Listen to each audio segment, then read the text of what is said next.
بسم اللہ الرحمن الرحیم۔ السلام علیکم ورحمۃ اللہ وبرکاتہ۔ آپ صلی اللہ علیہ وسلم نے اپنے سید گھرانے کو، اپنی فیملی کو جمع فرمایا اور فرمایا اذا احدکم ہم او غم، فرمایا کہ اے میرے گھر والوں، اگر کوئی پریشانی، ٹینشن، غم، دکھ آ جائے تو وہ یہ کلمات پڑھ لیا کرے کہ میرا اللہ، میرا خالق، میرا مالک، میرا رازق، مجھے پریشانیوں سے نجات دینے والا، بیماری سے شفا دینے والا، تنگ حالی کو خوشحالی میں بدلنے والا، وہ تو میرا اللہ ہے، اس کا کوئی پارٹنر نہیں، کوئی شریک نہیں۔ تو نبی رحمت صلی اللہ علیہ وسلم نے یہ خوشخبری دی کہ اس کی اللہ تعالیٰ پریشانی، بیماری، تکلیف، ٹینشن دور فرما دیتا ہے۔ سبحان اللہ۔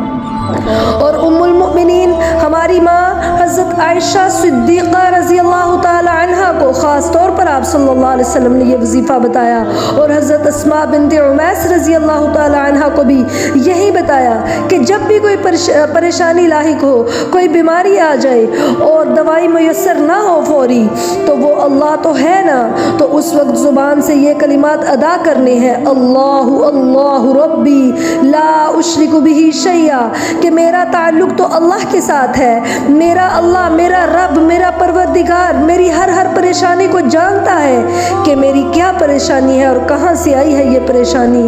بیماری آ گئی تو شفا دے گا، تنگی آ گئی تو خوشحالی میں وہی بدلے گا۔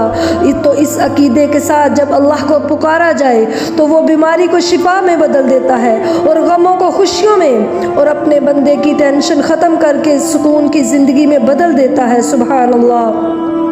کوئی شک نہیں، اس میں یقین کامل ہونا چاہیے۔ تو یہ وظیفہ خاص طور پر چار چیزوں کے لیے ہے۔ آپ صلی اللہ علیہ وسلم نے فرمایا من اصابہ ہم او غم او سقم او شدت، تو یہ چار چیزیں کیا ہیں کہ ذہنی ٹینشن، دکھ، بیماری اور مصیبتیں، پریشانیاں، تو ساری چیزیں اس وظیفے میں، کہ جس کو کوئی ٹینشن ہو، ذہنی یا بیماری ہو، سکون نہیں ہے، تو یہ وظیفہ کثرت سے پڑھنا شروع کر دیں۔ اور وہ اس وظیفے کا ایک عملی واقعہ بھی موجود ہے کہ حضرت عبد الرحمن بن زیاد رحمۃ اللہ علیہ افریقی ایک بہت بڑے مسلمان لیڈر گزرے ہیں، رومیوں کے ساتھ، جو کہ اس وقت کی سپر پاور تھی، ان کی جنگ ہوئی اور بدقسمتی سے یہ کچھ مسلمان سمیت گرفتار ہو گئے، اور پھر رومی بادشاہ نے حکم دیا کہ ان قیدیوں کو ان کے لیڈر کے سامنے ان کے قیدیوں کے سر کاٹ دیے جائیں۔ تو یہ کیونکہ لیڈر تھے، اپنے ساتھیوں کے لیے پریشان بھی تھے، اور پریشانی تھی، دکھی تھے، کیونکہ اپنے ماتحتوں کا بھی غم تھا، تو انہیں اس غم کی حالت میں، اس پریشانی کی حالت میں یہی وظیفہ یاد آیا، تو فوراً ان کی زبان سے یہ کلمات نکلنے شروع ہو گئے کہ اللہ اللہ ربی لا اشرک بہ شیئا۔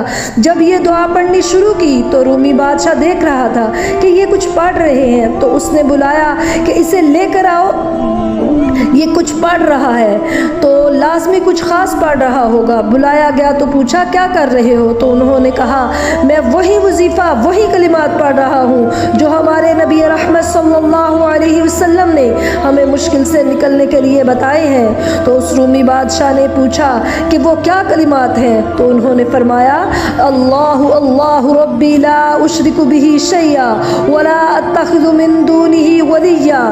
میں تو یہ پڑھ رہا تھا کہ اس مشکل سے نکالنے والا میرا رب ہے، اور اس کے سوا میں کسی اور کو اپنا دوست نہیں سمجھتا، مشکل سے نجات دینے والا وہی ہے میرا رب۔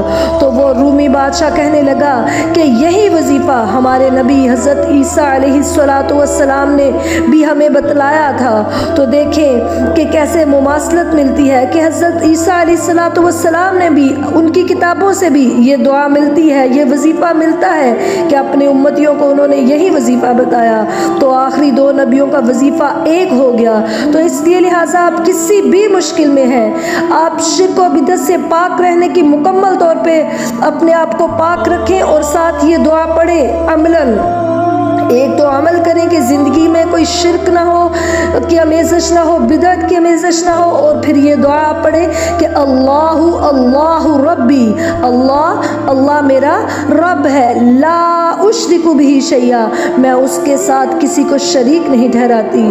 تو انشاءاللہ تعالیٰ آپ کی پریشانیاں، ٹینشنیں، غم، تکلیفیں، بیماریاں سب کچھ لازماً دور ہوگا۔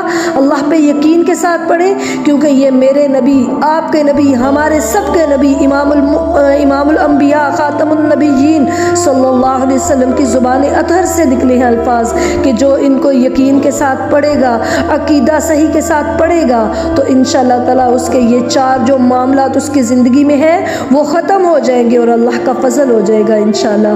اللہ تعالیٰ ہم سب کا حامی و ناصر ہو۔ السلام علیکم ورحمۃ اللہ وبرکاتہ۔